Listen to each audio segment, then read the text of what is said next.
하나님의 말씀 사도행전 9장 15절 말씀 한 절만 제가 봉독하도록 하겠습니다.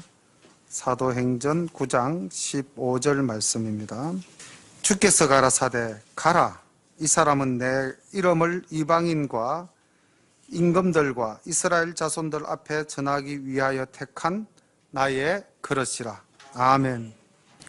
사도 바울만이 하나님께서 택한 그릇이 아니라 여기 앉아있는 우리 모두도 다 하나님의 택한 그릇인 줄로 믿습니다. 근데 제가 사도행전 9장 말씀을 보면서 본문이 좀 길어 이걸 어떻게 하나 고민하면서 기도하면서 말씀을 준비할 때 하나님께서 바울의 삶에 대해서 한번 집중하여 보라 라는 느낌을 주셔서 좀 뒷부분은 약간 의미를 부여하지 않더라도 이해해 주시기를 바랍니다. 일단 본문은 함께 읽겠습니다. 읽고 오늘 설교의 초점은 바울에게 맞춰서 좀 할 수 있도록 그렇게 하겠습니다. 9장 말씀을 함께 보겠습니다.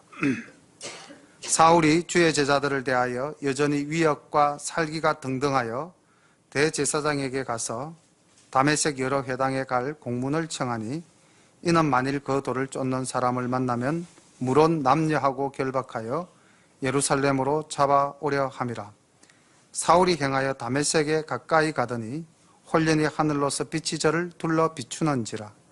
땅에 엎드려 들으매 소리가 있어 가라사대 사울아 사울아 네가 어찌하여 나를 핍박하느냐 하시거늘 대답하되 주여 니시오니까 가라사대 나는 내가 핍박하는 예수라. 내가 일어나 성으로 들어가라. 행할 것을 내게 이를 자가 있느니라 하시니 같이 가던 사람들은 소리만 듣고 아무도 보지 못하며 말을 못하고 섰더라. 사울이 땅에서 일어나 눈은 떴으나 아무것도 보지 못하고 사람의 손에 끌려 다메섹으로 들어가서 사흘 동안을 보지 못하고 식음을 전폐하니라. 그때에 다메섹에 아나니아라 하는 제자가 있더니 주께서 환상 중에 불러 가라사대 아나니아야 하시거늘 대답하되 주여 내가 여기 있나이다 하니 주께서 가라사대 일어나 집 가라 하는 거리로 가서 유다 집에서 다소 사람 사울이라 하는 자를 찾으라. 저가 기도하는 중이다. 저가 아나니아라 하는 사람이 들어와서 자기에게 안수하여 다시 보게 하는 것을 보았느니라 하시거늘 아나니아가 대답하되 주여 이 사람에 대하여 내가 여러 사람에게 들어사온즉 그가 예루살렘에서 주의 성도에게 적지 않은 해를 끼쳤다 하더니 여기서도 주의 이름을 부르는 모든 자를 결박할 권세를 대제사장들에게 받았나이다 하거늘 주께서 가라사대 가라, 이 사람은 내 이름을 이방인과 임금들과 이스라엘 자손들 앞에 전하기 위하여 택한 나의 그릇이라. 그가 내 이름을 위하여 해를 얼마나 받아야 할 것을 내가 그에게 보이리라 하시니 아나니아가 떠나 그 집에 들어가서 그에게 안수하여 가로되 형제 사울아 주 곧 내가 오는 길에서 나타나시던 예수께서 나를 보내어 너를 다시 보게 하시고 성령 충만하게 하신다 하니 즉시 사울의 눈에서 비늘 같은 것이 벗겨져 다시 보게 된지라. 일어나 세례를 받고 음식을 먹으매 강건하여 지니라. 사울이 다메섹에 있는 제자들과 함께 며칠 있을새 즉시로 각 회당에서 예수의 하나님의 아들이심을 전파하니 듣는 사람이 다 놀라 말하되 이 사람이 예루살렘에서 이 이름 부르는 사람을 잔해하던 자가 아니냐. 여기 온 것도 저희를 결박하여 대제사장들에게 끌어가고자 함이 아니냐 하더라. 사울은 힘을 더 얻어 예수를 그리스도라 증명하여 다메섹에 사는 유대인들을 굴복시키니라. 여러 날이 지나매 유대인들이 사울 죽이기를 공모하더니 그 계교가 사울에게 알려지니라. 저희가 그를 죽이려고 밤낮으로 성문까지 지키거늘 그의 제자들이 밤에 강주리에 사울을 담아 성에서 달아내리니라. 사울이 예루살렘에 가서 제자들을 사귀고자 하나 다 두려워하여 그의 제자됨을 믿지 아니하니 바나바가 데리고 사도들에게 가서 그가 길에서 어떻게 주를 본 것과 주께서 그에게 말씀하신 일과 다메섹에서 그가 어떻게 예수의 이름으로 담대히 말하던 것을 말하니라. 사울이 제자들과 함께 있어 예루살렘에 출입하며 또 주 예수의 이름으로 담대히 말하고 헬라파 유대인들과 함께 말하며 변론하니 그 사람들이 죽이려고 힘쓰거늘 형제들이 알고 가이사라로 데리고 내려가서 다소로 보내니라.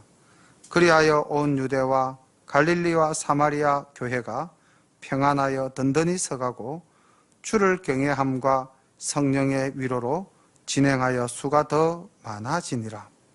때에 베드로가 사방으로 두루 행하다가 룻다에 사는 성도들에게 내려갔더니 거기서 에니아라 하는 사람을 만나매 그가 중풍병으로 상위에 누운 지 8년이라.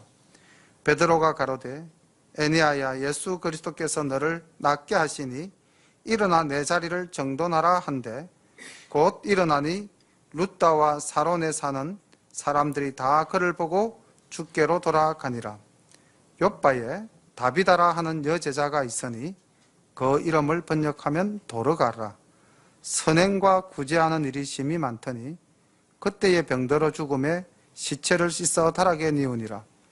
룻다가 욥바에 가까운지라 제자들이 베드로가 거기 있음을 듣고 두 사람을 보내어 지체 말고 오라고 간청하니 베드로가 일어나 저희와 함께 가서 이르매 저희가 데리고 다락에 올라가니 모든 과부가 베드로의 곁에 서서 울며 도르가가 저희와 함께 있을 때에 지은 속옷과 겉옷을 다 내어 보이거늘 베드로가 사람을 다 내어 보내고 무릎을 꿇고 기도하고 돌이켜 시체를 향하여 가로되 다비다야 일어나라 하니 그가 눈을 떠 베드로를 보고 일어나 앉는지라. 베드로가 손을 내밀어 일으키고 성도들과 가부들을 불러들여 그의 산 것을 보이니 온 요빠 사람이 알고 많이 주를 믿더라. 베드로가 요빠에 여러 날 있어 시몬이라 하는 피장이의 집에서 유하니라. 아멘. 전체 내용은 바울의 회심과 베드로의 사마리아 사역 이렇게 정리를 해볼 수가 있겠습니다. 그런데 뒤에 보는 베드로의 사역을 보면은 굉장히 놀라운 역사가 일어나고 있음을 볼 수가 있습니다. 죽은 다비다를 살게 하여 일으키고 에니아라 하는 8년 된 환자를 일으켜 세우는 놀라운 역사가 일어나게 됩니다. 그런데 이제 이 사도행전이 1장부터 11장까지는 사도들의, 즉 다시 말하면 주님 제자들의 활동과 복음이 전파되어져 가는 이야기. 그렇게 해서 사실 오늘 9장에서 사마리아에 있는 교회가 든든히 서가니라로 매점을 하면서 주님께서 말씀하셨던 지상명령, 예루살렘과 유다와 사마리아와까지 복음이 전파되어져 가고 하나님의 역사가 일어나는 장면을 제시하고 있습니다. 이제 10장은 가이사라로 간 베드로가 백부장 집에서 백부장 집안을 이제 믿음으로 구원시키는 역사를 나타내 보이면서 이방인 선교의 전초 기지가 되는 그러한 사건을 이야기하고 이제 11장 이후로부터는 바울에 의해서 이방 선교가 이루어지는 장면으로 넘어가게 됩니다. 그래서 이 9장은 후반기 이 사역의 주인공 되는 사울을 좀 부각시키고 또 집중해서 이야기하고 있는 그러한 내용입니다. 바울은 8장 1절에 보면은 스데반 집사가 복음을 전거하다가 죽을 때에 그의 죽음을 마땅히 여기더라. 다시 말하면은 자기가 가진 신앙을 기준으로 해서 스데반의 죽음을 평가절하하였죠.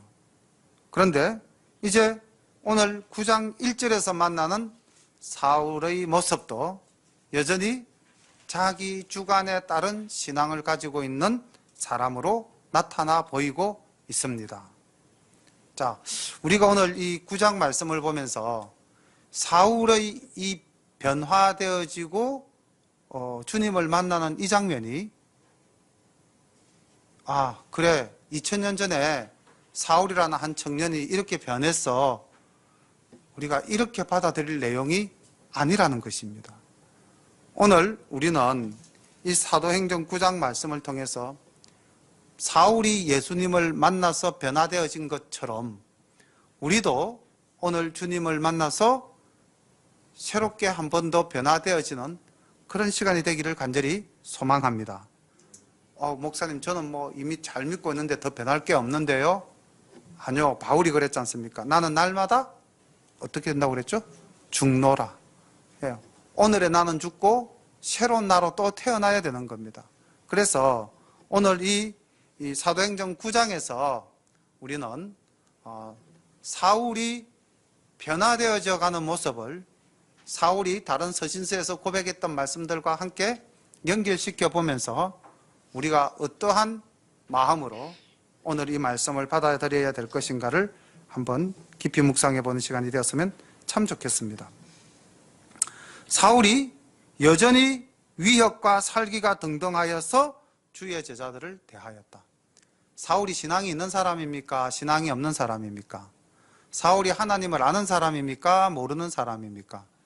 사울은 하나님을 아는 사람이요, 자기 신앙이 있었던 사람입니다. 그런데 문제는 그 신앙이 자기 신념, 즉 참된 하나님을 만나지 못하고 자기 하나님을 섬기고 있었던 것입니다. 오늘날 우리가 신앙생활을 한다고 하면서도 정말 천지를 창조하시고 오늘의 이 역사를 이끌어 가시는 그 하나님을 우리가 믿는 것이 아니라 혹시 내가 바라고 원하는 모습의 하나님을 만들어 놓고 그 하나님을 섬기고 있는 것은 아닌가? 바울처럼 여전히 위협과 살기가 등등한 주의 제자를 핍박하는 그러한 내 신앙생활이 아닌가? 사울은 참 열심히 했습니다. 어디까지 가서 제자들을 핍박할 정도로 열심히 했습니까? 다메섹까지 가가지고, 여러분 예루살렘에서 다메섹 하면은 제가 아무리 못 잡아도 200km는 넘는 길일 겁니다. 그 길을 가서 예수 믿는 사람을 잡아오겠다. 이 얼마나 열심히 있는 신앙입니까? 그런데 이 신앙이 바른 신앙이 아니라는 것입니다. 바울이 자기 자신에 대해서 얼마나 당당한 사람이었습니까? 바울이 빌립보서 3장 4절에 빌립보 교인들이 교회 안에 들어와서 자기들에게 말씀을 전하는 왜곡된 신앙을 가진 유대인들을 보고 이야기하니까 바울이 이렇게 이야기하죠. 그러나 나도 육체를 신뢰할 만하니 만일 누구든지 다른 이가 육체를 신뢰한 것이 있는 줄로 생각하면 나는 더욱 그러하리라. 내가 8일 만에 할례를 받고 이스라엘 족속이요 베냐민의 지파요 히브리인 중에 히브리인이요 율법으로는 바리새인이요 열심으로는 교회를 핍박하고 율법의 어로는 흠이 없는 자로다. 자기를 하나님 말씀 율법 모세오경에 비추어 봤을 때 나는 흠이 없다, 이렇게 당당하게 자기를 고백했던 사람입니다. 자, 그러했던 사울, 히브리인 중에 히브리인이고 모세의 율법에 비춰봤을 때 나는 아무 흠이 없었던 그런 사람이었다. 그리고 나의 신앙은 얼마나 열심인 신앙이었는지 모른다. 내가 바리새인 중에 바리새인이었고 내가 얼마나 열심을 품고 예수 믿는 사람들을 핍박했는지, 열심으로 말하면 나만큼 유대교에 열심이었던 사람도 없을 거야. 이렇게 빌립보서에서 자신을 고백하고 있습니다. 바로 지금 9장 1절에서 나타나고 있는 이 모습이죠. 다메섹까지 가서 예수 믿는 자를 잡아오겠다. 자기 신앙에 충실한 사람입니다. 오늘도 우리가 저를 위시해서 혹 이런 자기 신념에 빠져서 자기 신앙생활을 하고 있는 것은 아닌가? 바울처럼 우리가 이 바울의 모습에서 이제 그것을 한번 반영하여 내 자신의 모습을 비추어 보는 시간이 되었으면 좋겠습니다. 이렇게 이제 자기 열심을 품고 다메섹으로 가는 사울에게 우리 주님이 나타나십니다. 주님이 사울을 부르면서 이렇게 말씀하시죠. 네가 어찌하여 나를 핍박하느냐. 그러니 사울이 주님을 만나서면서도 주님을 알아보지 못하고 니시오니까 이렇게 이야기합니다. 그러니까 주님 말씀하시죠. 나는 네가 핍박하는 예수라. 지금 이 대화 장면을 보면은 뭔가 커다란 변화가 일어날 만한 모티브가 있습니까? 어떤 동기도 별로 보이질 않죠. 가다가 사울이 강력한 빛에 의해서 쓰러졌어요. 쓰러지고 주님의 음성이 들려온 겁니다. 어찌하여 나를 핍박하느냐. 니시오니까 네가 핍박하는 예수다. 여기까지였습니다. 이게 사울의 회심을 불러일으키는 첫 장면이죠. 바울은 이 주님을 만난 이 장면을 고린도 전서 15장 8절에 이렇게 고백하고 있습니다. 주님의 부활을 증거하는 장이 고린도 전서 15장이죠. 그 15장 8절에 맨 나중에 만삭되지 못하여 난 자 같은 내게도 보이셨느니라. 나는 사도 중에 지극히 작은 자라. 내가 하나님의 교회를 핍박하였으므로 사도라 칭함을 받기에 감당치 못할 자로라. 그러니까 주님을 만날 때에 자기 자신을 어떻게 이야기했냐면은 만삭이 되지 못해서 태어난 사람, 즉 사람답지 못한 사람이었다는 거죠. 그리고 하나님의 교회를 핍박했기 때문에 내가 감히 사도라고 일컬음을 받기에는 한없이 부족한 사람이었다. 자기의 지난날 주님 만난 장면을 돌이켜보니까 그러한 내 모습이었다는 거예요.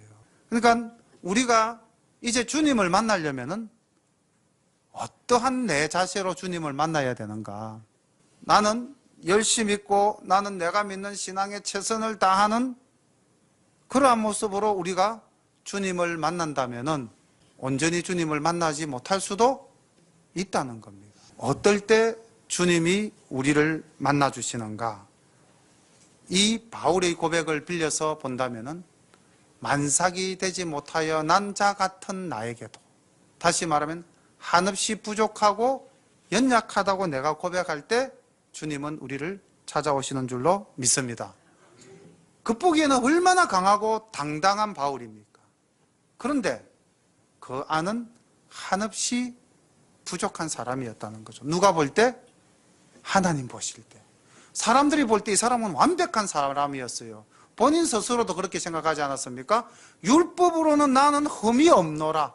이렇게 당당하게 자기를 이야기할 수 있었던 사람이었는데 주님이 볼 때는 만삭도 되지 못하여 난 자 같은 나였다. 이걸 바울이 나중에 뒤늦게서야 깨달은 거예요. 그러니까 어쨌든 주님이 바울을 선택하실 때에는 그런 바울의 모습을 보신 거예요. 네가 그렇게 당당해 보이지만은 사실 너는 한없이 여리고 약한 사람이야. 지금 네가 하는 일이 잘못된 것을 너는 모르고 행하고 있는 거야. 너는 속된 말로 자아도취에 빠져 있는 거야. 이제 네가 눈을 떠야 돼. 그리고 나를 바라봐야만 해. 하고 나타난 것입니다. 니시니까 정확하게 주님 말씀하셨죠. 네가 핍박하는 예수다. 그리고는 이제 말씀하십니다. 일어나 성으로 들어가라. 행할 것을 너에게 이를 사람이 있다. 그리고 이제 하나님은 아나니아를 준비했습니다. 근데 이제 이 아나니아는 사울에 대한 부정적인 정보를 많이 가졌던 사람이죠. 그리고 이제 8절에 보니까 눈을 떴지만은 아무것도 보지 못하고 사람의 손에 끌려 다메섹으로 들어갔다. 그 다음 구절을 우리가 좀 눈여겨보아야 할 것 같습니다. 9절에 보면 사흘 동안을 보지 못하고 식음을 전폐하니라. 일단 금식이죠. 3일 동안 아무것도 먹지 못했다는 겁니다. 그런데 이 3일 동안 바울은 무엇을 했을까요? 회개했을까요? 여기 11절에 보면 답이 나와 있습니다. 11절 말미에 보면은 저가 뭐 하는 중이다? 기도하는 중이다. 그러니까 3일 동안 맞습니다. 철저히 자기 자신을 돌아보면서 회개하는 시간이었을 것 같습니다. 그리고 이 사울이 그 기도하면서 어떤 환상을 보았는가? 12절에 이렇게 기록하고 있죠. 저가 기도하는 중인데 사울이 아나니아라는 사람이 들어와서 자기에게 안수하여 다시 보게 하는 것을 보았다. 다시 말하면 지금 주님은 누구에게 말씀했습니까? 아나니아에게 말했죠. 그 아나니아에게 말씀하시는 그 장면을 지금 사울에게 환상으로 다 보여주셨다는 겁니다. 하나님의 뜻이 이렇게 나타나셨다는 거죠.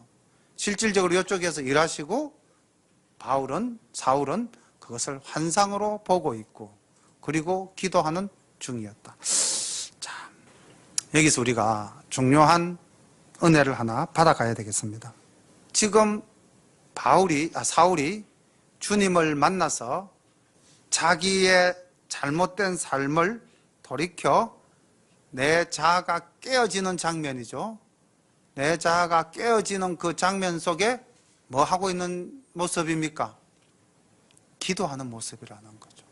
그러니까 우리가 말씀을 들어서 깨우치는 것도 굉장히 중요합니다.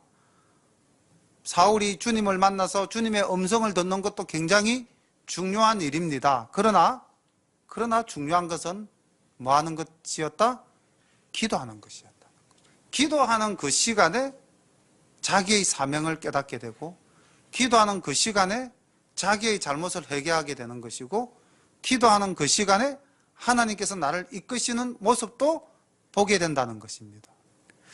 사흘간 기도했다. 어디서 좀 연상되는 장면 하나 없습니까?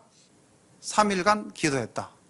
요나가 다시스로 가다가 물고기 뱃속에 3일 있었죠. 근데 요나가 물고기 뱃속에 있을 때 비로소 하나님을 찾고 철저히 회개하는 기도를 하게 됩니다. 그리고 자기의 사명을 따라서 이제 니느웨로 가서 하나님의 말씀을 전하는 장면을 우리는 성경 구약에서 만나게 됩니다. 그런데 바로 이 사울의 3일간 기도가 물고기 뱃속에서 하나님께 부르짖었던 요나와 같은 그러한 내용의 기도가 아니었겠는가. 요나서 2장 1절을 보니까 이렇게 기록되어져 있습니다. 요나가 물고기 뱃속에서 그 하나님 여호와께 기도하여 가로되 내가 받는 고난을 인하여 여호와께 불려 아뢰어 삽더니 주께서 내게 대답하셨고 내가 서울의 뱃속에서 부르짖어 삽더니 주께서 나의 음성을 들으셨나이다. 가장 절박한 순간, 그때 기도하니까 하나님께서 그 기도를 들으셨다는 것입니다. 응답하셨다는 겁니다. 아마 사울도 이런 경험은 처음 당하는 경험 아니었겠습니까? 그 살기등등하게 다메섹을 향하여 가던 사울이 눈이 멀어버렸어요. 자, 우리 그냥 눈이 멀었다 말은 이렇게 쉽게 하지만은 내가 눈이 멀었다 하면 상상해 보십시오. 어떨 것 같아요? 두려움이 물밀듯 밀려오지 않겠습니까? 지난 4월 초에 제가 좀 이렇게 이석증이 와가지고 어지러운 상황 속에 빠지게 된 적이 있었죠. 그때 두려움이 밀려왔습니다. 사람은 자기 신체에 변화가 생기면은 두려움을 느끼게 돼 있는 겁니다. 그렇죠? 바울이 얼마나 두려웠겠어요. 자기 눈에 지금 아무것도 안 보여. 어제까지 굉장히 건강한 사람이었는데. 그리고 주님의 음성을 들었고 그 주님의 음성을 듣는 중에 사울은 자기가 어떠한 존재였던가, 이날까지 살아오면서 내 신앙은 무엇이었던가를 돌아보는 것이었습니다. 그리고 내 신앙은 잘못된 신앙이었다. 하나님을 떠난 신앙이었다. 오히려 하나님을 핍박하는 자의 삶을 살았던 신앙이다. 이걸 자기가 깨달은 거예요. 그리고 하나님께 부르짖었습니다. 기도했습니다. 3일간 식음을 전폐하고 하나님께 기도했습니다. 그렇게 기도하는 가운데 하나님께서 사울에게 환상을 보여주셨어요. 아나니아라는 사람이 너를 찾아와서 너를 위해서 기도할 거야. 그때 너 눈은 뜨게 될 거야. 걱정하지 마. 그리고 너는 나의 택한 그릇이야. 이렇게 이제 주님이 아마 말씀하셨겠죠. 아나니아에게 그렇게 말씀하셨지 않습니까? 아까 우리 15절에 볼 때 이 사람은 내 이름을 이방인과 임금들과 이스라엘 자손들 앞에 전하기 위하여 택한 나의 그릇이라. 아나니아에게 이런 말씀을 하셨다면은 사울에게도 동일하게 주님께서 말씀하지 않으셨겠습니까? 자, 우리 여기서 또 하나 생각해 봐야 될 부분이 있습니다. 하나님의 부르심을 받은 나의 택한 그릇이다. 어떻습니까? 영광스럽습니까? 거절하고 싶습니까? 우리 진윤식 집사님 어떻습니까? 나의 택한 그릇이다. 영광스럽죠? 참 표현 좋지 않습니까? 나의 택한 그릇이다. 근데 이렇게 좋은 표현으로서 사울을 지칭하셨지만 그 다음 16절 한번 보십시오. 16절 보시면은 여러분들 그거 쉽게 받아들일 수 있겠습니까? 16절에 그가 내 이름을 위하여 해를 얼마나 받아야 할 것을 내가 그에게 보이리라. 아니, 내가 택한 그릇이니까 내가 걔에게 복을 줘가지고 모든 것이 형통하고 잘 될 거를 주님 말씀하시는 겁니까? 아니잖아요. 우리가 예수 믿으면서 이거 잘 생각해야 됩니다. 저도 말씀을 준비하면서 많이 느꼈는데 하나님이 부르시는 삶은 영적으로는 영광의 길이 틀림없습니다. 하나님 나라에 소망을 두고 가는 길이니까요. 그런데 이 땅에서 우리가 육적으로 살아가야 될 때는 이게 영광의 길입니까? 고난의 길입니까? 고난의 길입니다. 내가 만약에 이 땅에서 영광의 길을 누리고자 한다면은 예수 안 믿는 게 더 나아요. 우리 1절의 사울과 16절의 사울을 한번 비교해 봅시다. 1절의 사울은 어떤 사울입니까? 이스라엘의 젊은 능력이 있는 청년, 로마 시민권을 가진 청년. 그렇죠? 아쉬울 것이 하나도 없는 청년이지 않습니까? 부족한 게 없잖아요. 그 젊은 나이에 대제사장의 신임을 가득 받는 사람이었지 않습니까? 앞길이 평탄한 사람이었어요. 무엇이든지 자기가 하고 싶은 대로 다 할 수 있는 능력을 가진 것 같아 보이지 않습니까? 나 다메섹까지 가서 잡아보겠습니다. 그 공문을 받아들 수 있는 능력자였다는 거죠. 그런데 그가 돌이켜서 주님을 따르고자 했을 때는 그 길이 어떤 길이었습니까? 그렇게 밝은 길, 곧은 길, 평탄한 길이었습니까? 아니죠. 고린도후서 11장 23절부터 27절까지 보면은 바로 주님께서 16절에 말씀하셨던 그가 내 이름을 위하여 해를 얼마나 받아야 할 것을 내가 그에게 보이리라 하신 이 말씀이 바울의 입을 통해서 고백되어집니다. 우리 고린도후서 11장 23절 한번 찾아볼까요? 하나님의 일을 하면서 정말로 물질적으로 풍부해지고 사람들로부터 존경을 받고 내가 원하는 것들은 모든 것이 다 이루어졌던 그런 삶이었던가? 아니라는 것입니다. 전혀 아니에요.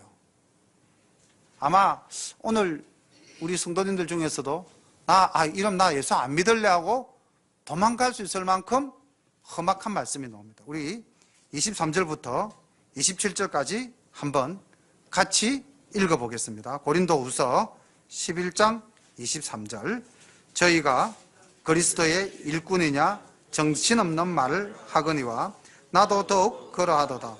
내가 수고를 넘치도록 하고 옥에 갇히기도 더 많이 하고 매도 수없이 맞고 여러 번 죽을 뻔하였으니 유대인들에게 40에 하나 감한 매를 5번 맞았으며 3번 태장으로 맞고 1번 돌로 맞고 3번 파선하는데 일주야를 기품에서 지냈으며 여러 번 여행의 강의 위험과 강도의 위험과 동족의 위험과 이방인의 위험과 시내의 위험과 광야의 위험과 바다의 위험과 거짓 형제 중의 위험을 당하고 또 수고하며 애쓰고 여러 번 자지 못하고 줄이며 목마르고 여러 번 굶고 춥고 헐벗었노라. 자, 예수 믿는 믿음의 길로 너는 나의 택한 그릇이라 영광의 말씀으로 받아들이고 아멘하고 그 길을 가시겠습니까? 아멘. 우리 진집사님 대단하십니다. 오늘 새벽에도 대단하시더니만은 아침부터 저녁까지 그냥.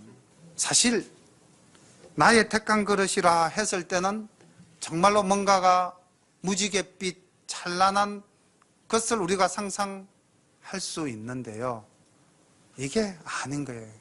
고난의 길입니다.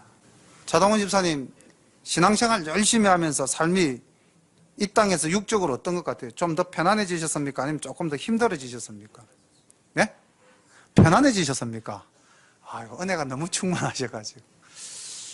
내가 정말로 예수 믿고 바르게 살라 그러면은 이 육적으로 인간 사회생활에서 더 편안해지고 더 쉬워졌어요? 아니면 좀 더 힘들어졌어요? 관계나 모든 일이. 그렇죠?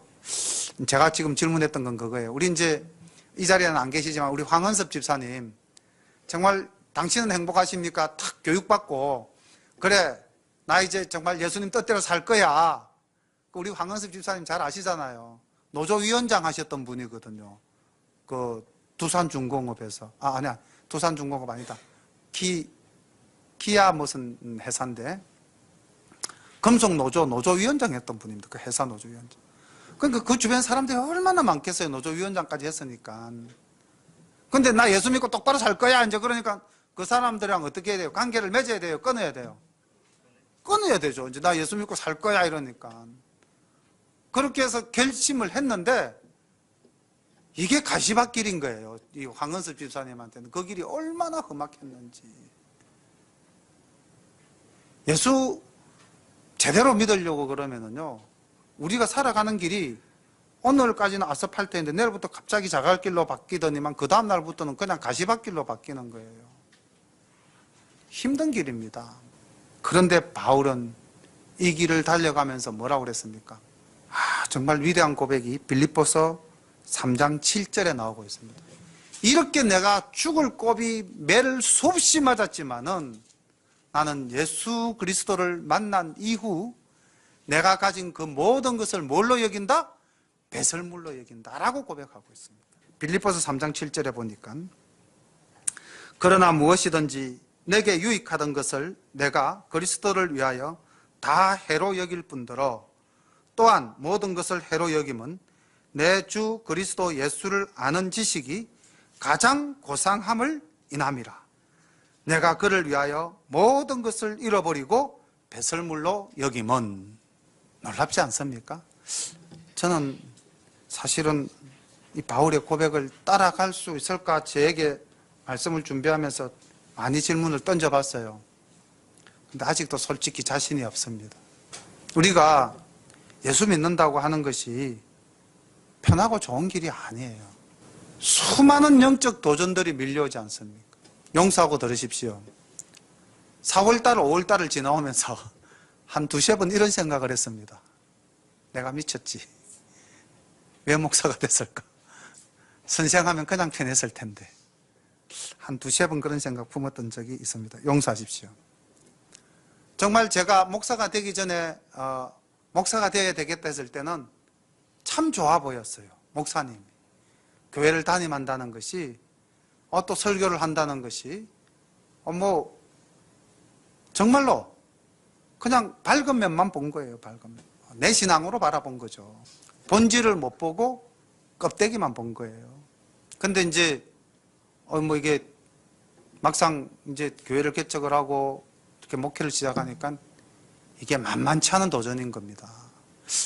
야, 내가 이걸 지금 해 나갈 수가 있을까? 그런 이제 파도가 몰려오니까 제가 그런 시험이 들더라니까요. 내가 미쳤지. 왜 그랬을까? 이런 생각이 저에게도 들더라는 겁니다. 우리 성도님들에게도 이런 생각이 수없이 들 수 있지 않겠습니까? 내가 예수 안 믿었다면 정말 멋지게 살 수 있었을 텐데 예수 믿는 바람에 내 신세 완전히 망쳤어. 이렇게 생각할 수 있는 부분들이 무지 많아요. 일단은 관계가 다 깨어집니다.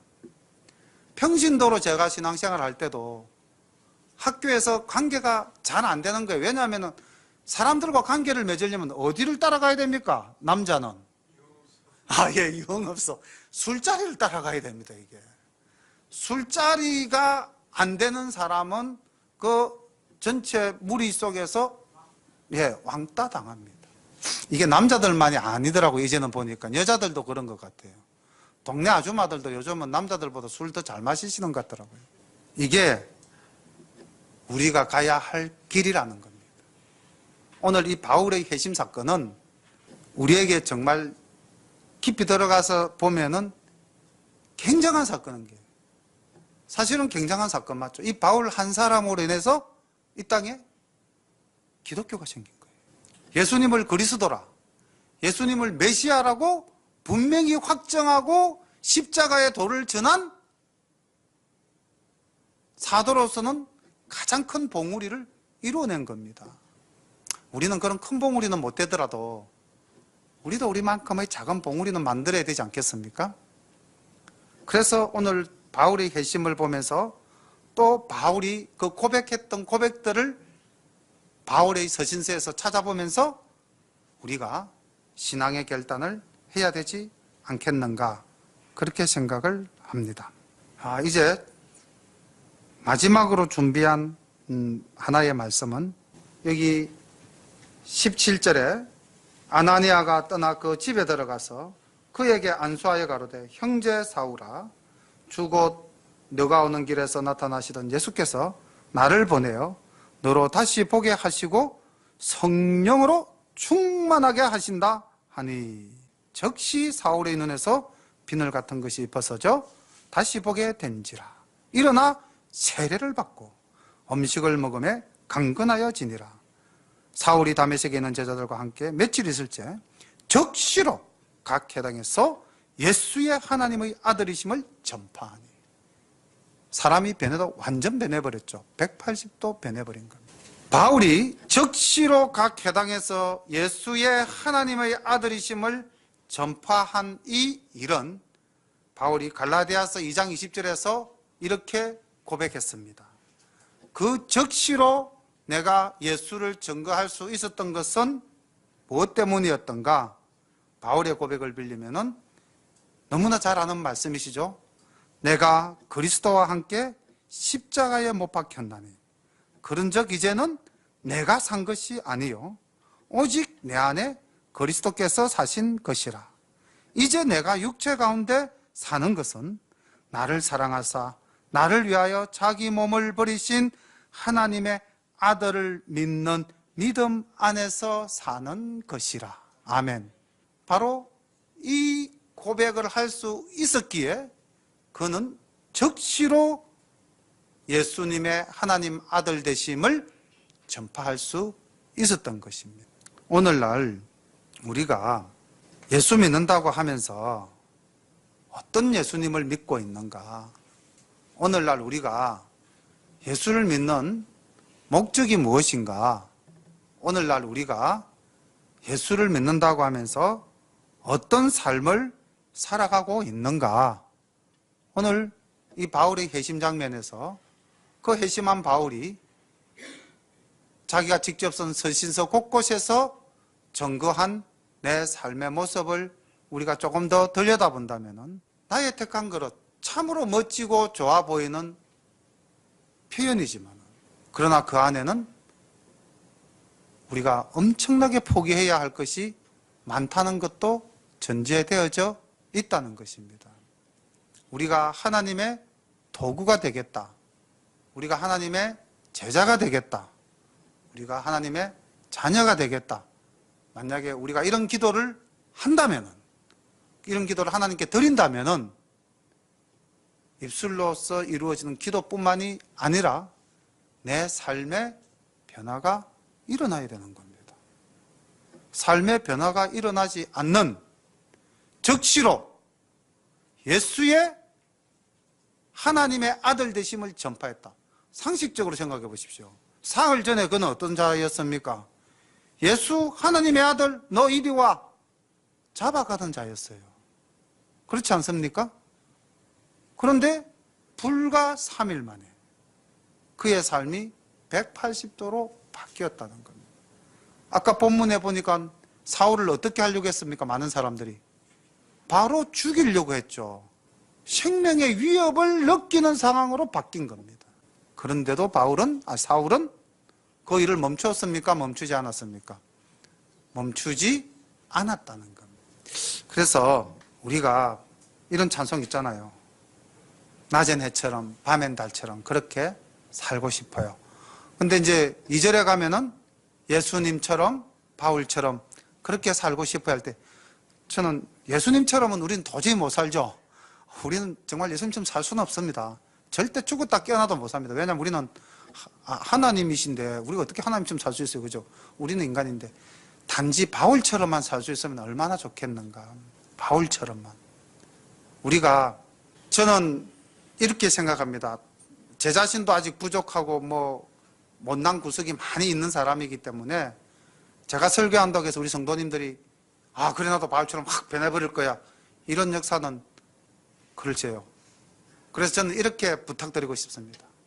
내가 바뀌지 못했던 것 10가지가 있으면 하나라도 바꾸는, 그렇게 해서 내 삶이 조금 더 주님께로 다가가는 그런 우리 성도님들이 되셨으면 참 좋겠습니다.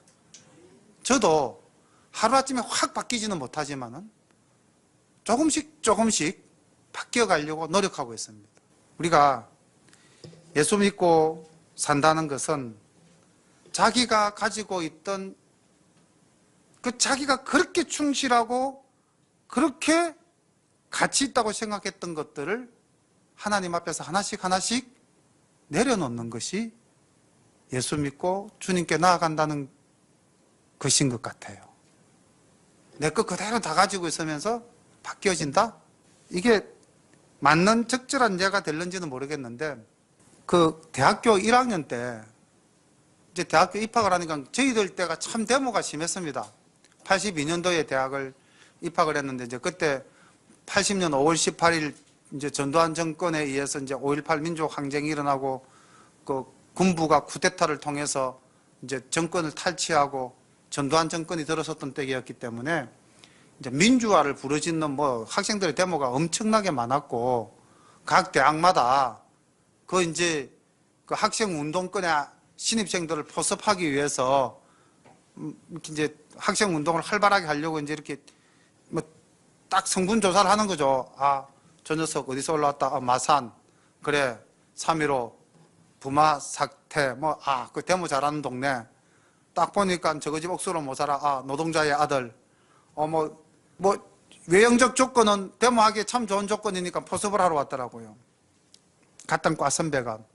그래, 이제 운동권에 들어오지 않겠느냐고. 운동권에 들어와서 같이 운동하자고. 근데 그러면서 그 선배가 한 말이 지금까지 네가 가지고 있던 생각을 다 버려야 해. 이제 그 전에 나는 무슨 이야기를 했냐면은 나는 이제 예수님, 학교, 집 이거 세 가지밖에 몰라서니까 이제 그런 이야기 했죠. 그리고 나는 내 삶에 불만 없다.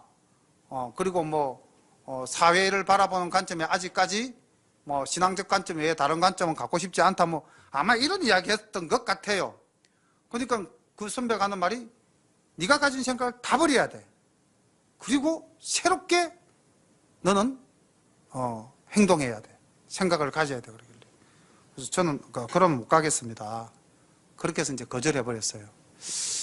학생 운동 하나 하는 것도 네 생각을 다 버려야 된다 그러더라고요.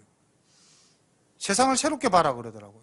그런데 이 학생 운동하고 예수 믿는 거하고는 비교가 안 되지 않습니까? 물론 이게 적절한 예가 안 될 수도 있겠습니다만은 우리가 예수 믿고 정말로 제자의 길을 간다면은 내 중심적 삶, 내 신념에 충실한 삶, 내가 믿는 하나님을 참 하나님으로 믿는, 그게 정말 우리가 완전한 제자가 되어서 하나님을 바라보는 시선이라면은, 믿음이라면은 괜찮죠. 그 신앙 지켜가는 것이 옳습니다. 그런데 돌아봐서 내가 가는 길이 잘못된 길이라면은 내가 바라보고 있는 하나님의 모습도 다시 바라볼 수 있어야 되지 않겠는가? 그렇게 생각을 합니다. 오늘 저녁에 전반부 사울을 중심으로 해서 사울의 변화와 우리의 믿음이라는 관점에서 한번 말씀을 묵상해 보았습니다. 사울은 정말 하나님의 택한 그릇이 되었습니다. 그리고 그의 이름은 영원히 하나님 나라 생명책에 기록되어 있을 줄로 믿습니다. 우리의 이름도 하나님 나라 생명책에 작지만은 기록될 수 있는 그런 우리 열린가족 모든 성도님들 되시기를 간절히 축원합니다.